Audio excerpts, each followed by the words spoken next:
You've driven past one. I know you have. You were on some interstate in the middle of nowhere, maybe 3 hours into a drive you didn't want to be on. And off to the right, there was a cluster of low beige buildings behind 2 layers of chain link with razor wire coiled along the top. No sign, no exit, just a guard tower and a parking lot full of pickup trucks. You looked at it for about 4 seconds, thought, prison, and went back to arguing with your GPS. What you drove past was a revenue-generating asset. It has a customer, it has a contract with a term length and a renewal option. It has a price per unit, and the unit is a human being, and the price is charged by the day. Somewhere in Nashville or Boca Raton, there's a spreadsheet with that facility on it, and a column labeled Occupancy. I've spent about 14 years around this stuff, and I still think most people, including most finance people, have the model completely wrong. They think the private prison business is about prisons. It's mostly not. The prison is almost the least profitable thing in the whole operation. Let me back up. In 2011, I was 22 and had a job that mostly involved fixing other people's Excel models and picking up lunch. The guy I worked under was named Marcus. Been doing it since the 90s. Drank cold coffee, liked quizzing the new kid on tickers when he was bored. One afternoon, he pulls up CXW and says, "You know what this one is? It's a REIT." And I laughed. I thought he was messing with me. A REIT is a real estate investment trust. That's malls, warehouses, apartment buildings, cell towers. That's the boring stuff your uncle owns for the dividend. Marcus didn't laugh. He just turned his monitor a little further toward me. He was right. In 2013, Corrections Corporation of America, which you now know as Core Civic, converted into a real estate investment trust. So did Geo Group. Both of them, same year. CCA got a private letter ruling from the IRS blessing the structure, and the largest prison operator in America became, legally, a landlord. That's not trivia. A REIT doesn't pay federal corporate income tax on income it distributes, but you have to hand at least 90% of taxable income back to shareholders as dividends.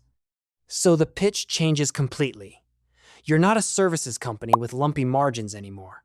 You're a yield vehicle, an income stream with fences around it. The buildings are the business. That's what a REIT conversion says out loud. Not the rehabilitation, not the programming, the buildings. So how does the money come in? The core mechanic is the per diem. The government agency, a state Department of Corrections, the Marshal Service, ICE, agrees to pay a set dollar amount per detained person per day. Depending on the contract, the security level, and the state, you're generally looking at something in the $60 to $120 range per person per day, and some specialized facilities run well above that. Multiply it out. 1,000 beds at $90 a day is $90,000 of revenue in 24 hours. $32 million a year from one building. If that sounds familiar, it should. It's a hotel. Same math, same vocabulary. Occupancy, rate, revenue per available room. Except the guest doesn't book, doesn't choose, doesn't leave, doesn't pay, and doesn't write a review. The invoice goes to a government that already agreed to the rate. Imagine pitching that to a hotel developer. The rooms fill themselves, and the state wires you the money. Marriott would take that in a heartbeat. But revenue is the easy part. The game is on the cost side, and it's not close. Roughly 60% of operating expense is labor. Officers, medical staff, kitchen, administration, everything else is a rounding error next to payroll. Which means there's one big lever, and every operator knows exactly what it is. Cut staffing, hold wages down, or just never fill the vacancies. And every dollar you don't spend on a human watching another human drops straight to EBITDA. That's the margin engine. Not innovation, not scale. Fewer people on shift. That's where the whole critique of this industry comes from. And it's a fair one. Studies going back decades keep landing in the same place. Savings versus public facilities are small, often around 1%, and most of it comes out of labor. Some research finds assaults running meaningfully higher. The industry's answer, and I'll give it to them fairly, is that they take capital risk the state doesn't want.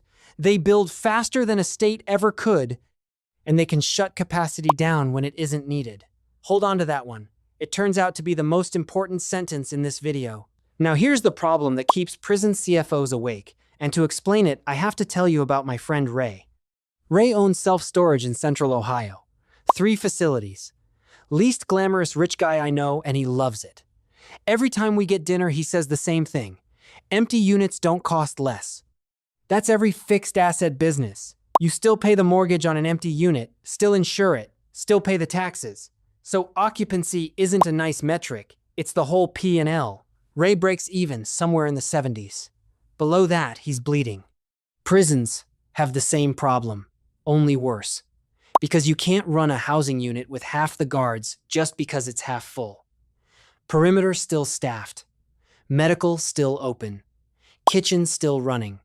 So what happens when crime drops? When a state passes sentencing reform? The building doesn't get cheaper. The revenue does. Ray solves this problem with billboards and a discount for the first month. The prison industry solved it in a way Ray could only dream about. They wrote it into the contract. Be careful here, because this is the part people get wrong online. Occupancy guarantees aren't a conspiracy theory. They're a contract clause. They're public, and researchers counted them. A 2013 study by In the Public Interest went through more than 60 private prison contracts and found about 65% contained one. The most common number was 90%. Some Arizona contracts ran at 100%. In practice, if the state doesn't supply enough people, the state pays anyway. Colorado paid millions for beds it wasn't using. Tennessee taxpayers covered around $500,000 for empty beds at one women's facility. Advocates gave it a name I've never been able to shake: the low crime tax. Crime goes down, you get a bill. And in 2012, CCA sent letters to 48 governors offering to buy their state prisons outright, cash up front, for a state budget hole. The condition was a 20-year management contract with a 90% occupancy guarantee attached. 20 years. Nobody took it. But somebody built that model, ran the returns, printed the letters, and mailed them. I sat in a coffee shop in Austin once with a contracts attorney I know named Priya, and she read one of these line by line. She does commercial leases for a living. Nothing surprises her. Halfway down page 9, she stopped, tapped it twice, and said, "This is a take or pay clause."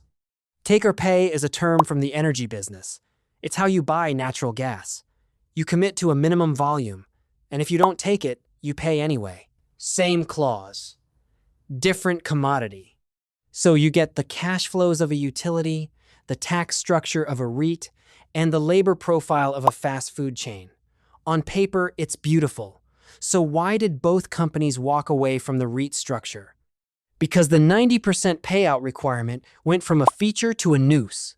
I got an email a few years back from a viewer named Dennis. Retired, 68, bought CoreCivic years earlier purely for the dividend. He wasn't thinking about prisons at all. His screen said REIT, high yield. Then the dividend got suspended. Then the structure got scrapped, and he wrote to ask me what he'd actually been holding. Here's what happened. JP Morgan, Wells Fargo, Bank of America, and others announced they'd stop lending to the sector. That's a financing problem. And a REIT is contractually shoveling 90% of taxable income out the door, so you can't retain earnings to pay down debt. CoreCivic revoked its REIT election, effective January 2021. Geo followed a year later. Both went back to being plain taxable corporations and pointed the cash at their balance sheets. 8 years as REITs, and they were the worst performing real estate sector of the entire run.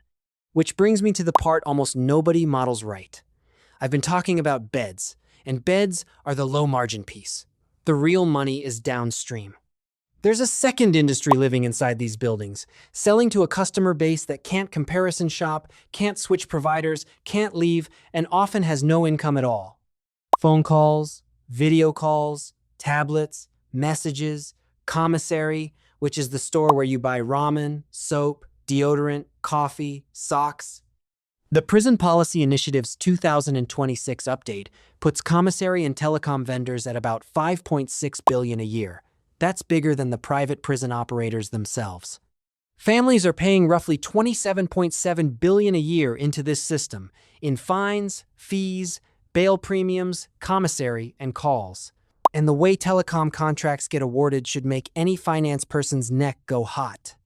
The facility doesn't pick the provider with the lowest rates. It picks the one offering the biggest site commission, which is a cut of the call revenue kicked back to the county. The incentive is inverted. Every bidder knows the way to win is to promise the sheriff a bigger slice, and the only way to fund a bigger slice is to charge grandma more per minute. It's a reverse auction, where the winner is whoever gouges hardest. I worked with a woman named Tanya for about 3 years. Sharp, funny, ran circles around me on client calls. Her younger brother did 18 months. She told me once that she and her mother had a standing monthly calculation of what they could afford to put on his books. Not a budget, a calculation. Because there's a fee to deposit the money, a per-minute rate on the call, a fee if you want a paper statement. She said the deposit fee alone took a real bite out of a $50 transfer before a dollar reached him. She wasn't dramatic about it. That's what got me. She said it the way you'd mention a parking ticket. In July 2024, the FCC finally moved, using authority Congress gave it under the Martha Wright REIT Act. Prison calls capped around 6 cents a minute, 12 in jails. Video capped for the first time. Site commissions eliminated. 6 cents. And parts of the industry said it would destroy them. Then, it unwound. Mid-2025, the FCC delayed implementation. August 2025, it tabled the caps for 2 years. October 2025, it voted 2-1 to raise them instead, to about 11 cents a minute in large prisons, and up to 18 in the smallest jails. Video as high as 41.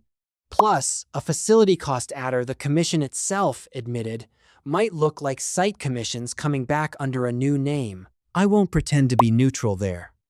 Watching a 6-cent cap become an 11-cent cap in 15 months is one of the cleaner examples of regulatory capture I've seen in my career. One more line item, and it never appears as revenue anywhere, which is why it's so easy to miss. The ACLU and the University of Chicago put out a report called Captive Labor. Roughly 800,000 incarcerated people work. They produce about $2 billion in goods and $9 billion in services a year, and the services number is mostly maintaining the prisons themselves. Cooking, cleaning, laundry, repairs. Average pay for non-industry jobs runs 13 to 52 cents an hour.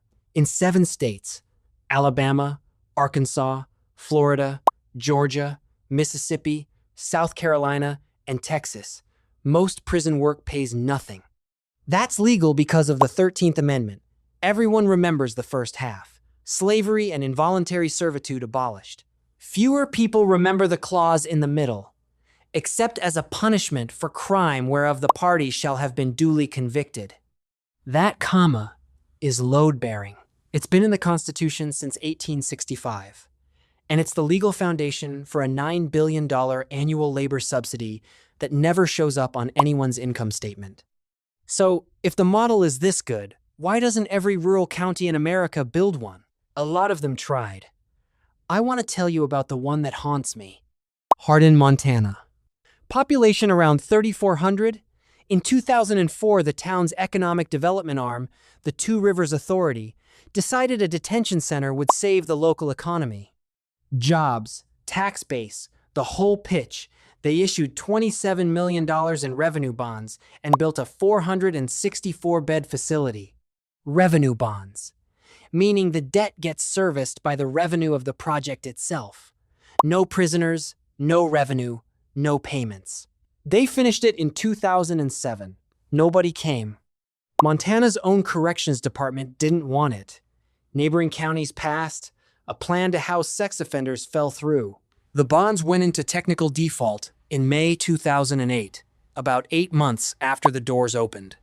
The building sat empty for roughly 7 years while the debt compounded, and at one point local officials publicly volunteered to take Guantanamo Bay detainees. That's how desperate it got. A town in Montana raising its hand for Guantanamo. I drove through West Texas years ago and passed a hand-painted sign outside a town of maybe 2,000 saying the detention facility was hiring. That's not a job listing. That's a town's entire 5-year plan on a piece of plywood. Hardin's lesson is that this business has no organic demand. You can build perfect infrastructure and get zero. Demand doesn't come from crime rates. It comes from policy. Which brings us to right now, and to the number that reframes everything I've just told you. Private prisons hold about 8% of the state and federal prison population. 8. That number has barely moved since 2000, and it's down from the 2012 peak. 23 states don't use them at all. If your model is they're locking up more and more Americans every year, the data doesn't support it. So how did Geo Group post $2.6 billion in revenue in 2025 and a company record $254 million in profit, roughly a 700% jump? How did Core Civic hit $2.2 billion and $116.5 million, up about 70%? Immigration detention. Congress appropriated roughly $45 billion for detention capacity.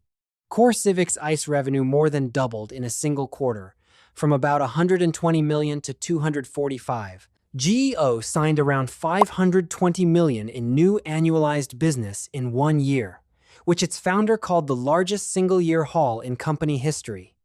Facilities idle for years got reactivated, some in weeks. I listened to one of those calls in my car, Costco parking lot, groceries melting in the trunk, because I'm exactly that guy. An analyst asked about the pace of detention. He noted people had expected the detained population to reach 100,000, and it was sitting a little over 70. The concern was that the number was too low. I sat there a while after it ended. I've heard hundreds of earnings calls. Analysts push management on same-store sales, on churn, on backlog conversion. That's normal. That's the job, asking whether a business is hitting its numbers. It just felt different when the number was people. So here's what I think the business actually is, and it took me years to see it. You're not looking at a prison company. Prisons are the product line, not the business. The business is selling the United States government optionality. Governments are catastrophically slow at building capacity. A public facility takes years of appropriations, environmental review, siting fights, hiring, but policy changes in a news cycle. A bill passes, an order gets signed, and suddenly, an agency needs 30,000 beds this quarter. Nobody in government can deliver that. These companies can, because they hold idle assets and mothballed buildings and standing relationships, and they sit on that inventory for years, eating, carrying costs, waiting. That's the product, not incarceration. Speed, the ability to turn capacity on faster than the state can change its own mind. And that explains everything else that looks strange. Why the stocks move on election nights instead of crime statistics. Why you'd hold an empty facility for 6 years rather than sell it, because you're not holding a building, you're holding a call option on a policy change. Why the occupancy guarantee exists at all. Because somebody has to pay you to carry the option while it's out of the money. The beds were never the asset. The waiting was. Every empty facility in this country right now is a position. Somebody is carrying it, financing it, modeling it, waiting for a law to change. And that building you glanced at for 4 seconds off the highway, somebody had it on a spreadsheet years before it ever held a person. Everything I used is linked below. Earnings transcripts, the sentencing project data, the FCC docket, the Hardin bond filings. Go read them. They're public and they're wilder than anything I could summarize. Subscribe if you want more of these, and tell me in the comments which industry I should pull apart next, because I've got a list and I want to know which one you'd actually watch.